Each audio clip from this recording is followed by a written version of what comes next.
शलाकया चक्षुरुन्मीलितं येन तस्मै श्रीगुरुवे नमः। श्रीचैतन्यमनोभीष्टं स्थापितं येन भूतले स्वयं भूतनामयं ददाति स्वपदान्तिकम्।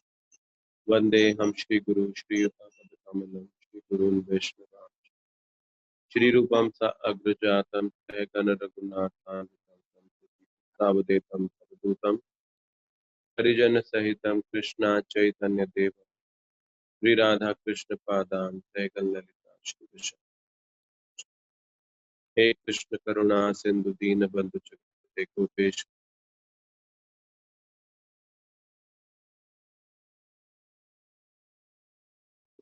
स्वामी हरि प्रिय वांचकल्पतरुभ्यश्च कृपा सिन्धुभ्यैव च पतितानां पावनेभ्यो वैष्णवेभ्यो श्री भक्तवृंद। हरे कृष्ण कृष्ण कृष्ण हरे हरे हरे राम राम। तो भगवत गीता में भगवान कृष्ण कहते हैं सकालेना महता योगो नष्टा परंतपः।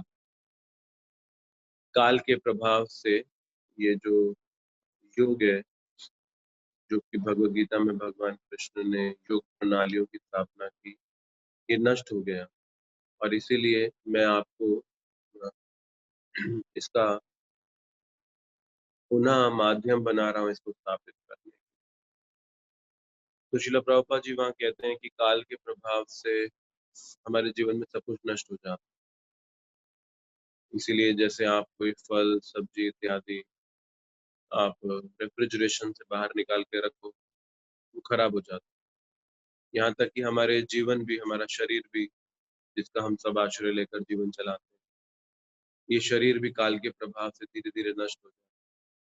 हमारे घर भी, प्रत्येक वस्तु इस काल के प्रभाव से नष्ट हो जाती है।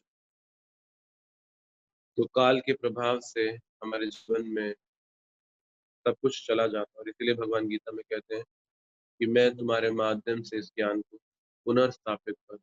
तो एक तरह से हमें इसे पुनः याद दिलाने की आवश्यकता पड़ती है, जो ज्ञान हम खो चुके हैं।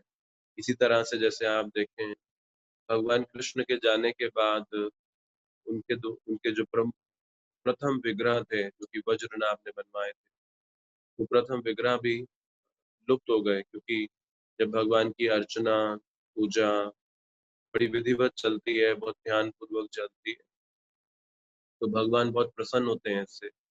और जब वो ठीक से नहीं होती, उसमें इरेगुलरिटीज आ जाती है, तो फिर भगवान किसी न किसी कारण से उस पूजा अर्चना को भी रोक देते हैं। जैसे मुगलों के आक्रमण हुए और भगवान ने उन पूजा अर्चनाओं को रुकवा दिया हजारों सालों के। और फिर कभी कोई शुद्ध भक्त आया, जैसे रूप गोस्वामी, सनातन गोस्वामी, लोकनाथ गोस्वामी, माधवेंद्र पुरी, भूगर्भ गोस्वामी, इन सब के माध्यम से भगवान ने फिर से पुनः उन पूजा अर्चनाओं को, उन प्राचीन विग्रहों की फिर से शुरू कर। तो काल का प्रभाव इस पूरे भौतिक जगत में, तो जब भगवान के विग्रहों की भी स्थापना होती है, तो भगवान उसको भी काल के माध्यम से कभी आरंभ करवाते हैं और कभी रुकवाते हैं। तो उसी प्रकार से काल के प्रभाव से हम सब भी अपनी जो ओरिजिनल हमारी कॉन्स्टिट्यूशनल पोजीशन या हमारी जो चेतना है कि हम कृष्ण के दास हैं, हम उस बात को भूल जाते हैं। और इस बात को हम याद कर सकते हैं जब हम किसी प्रामाणिक आचार्यों के माध्यम से उस भक्ति की विधि का आश्रय लेते हैं। जैसे कि श्रील प्रभुपाद जी जब पाश्चात्य देशों में गए, तो सभी लोग अपनी इस कॉन्स्टिट्यूशनल पोजीशन इसको भूले बैठे थे, लेकिन पुनः स्मरण, पुनः याद कर पाए इस हरि कृष्ण महामंत्र के प्रभाव से। तो भगवान कृष्ण ने गीता को कहा कि अब मैं तुम्हें दोबारा से माध्यम बना रहा हूँ इस गीता के संदेश को देने के लिए, जो काल के प्रभाव से पहले नष्ट हो गया था। तो उसी प्रकार से हमारी चेतना जो ढक जाती, जैसे अर्चा विग्रह की पूजा अर्चना कुछ समय तक रुक गई, फिर से भगवान किसी भक्त के माध्यम से उसे पुनः आरंभ करा दिया, तो उस प्रकार से हमारी चेतना, जो कि स्वाभाविक प्रवृत्ति है भगवान की सेवा करना, वो रुक जाती है, ढक जाती है। तो इस हरे कृष्ण महामंत्र के संपर्क में आने पर वो जो हमारी ओरिजिनल कॉन्स्टिट्यूशनल पोजीशन है, वो फिर से रिवाइव हो जाती है, वो पुनर्जागृत हो जाती है। तो ये काल का प्रभाव हरे कृष्ण महामंत्र से हट जाता है हमारी चेतना। जब हमारी चेतना के ऊपर से इस काल का प्रभाव हटता है, तो हम अपनी संवैधानिक स्थिति को, अपनी नेचुरल कॉन्स्टिट्यूशनल पोजीशन को याद।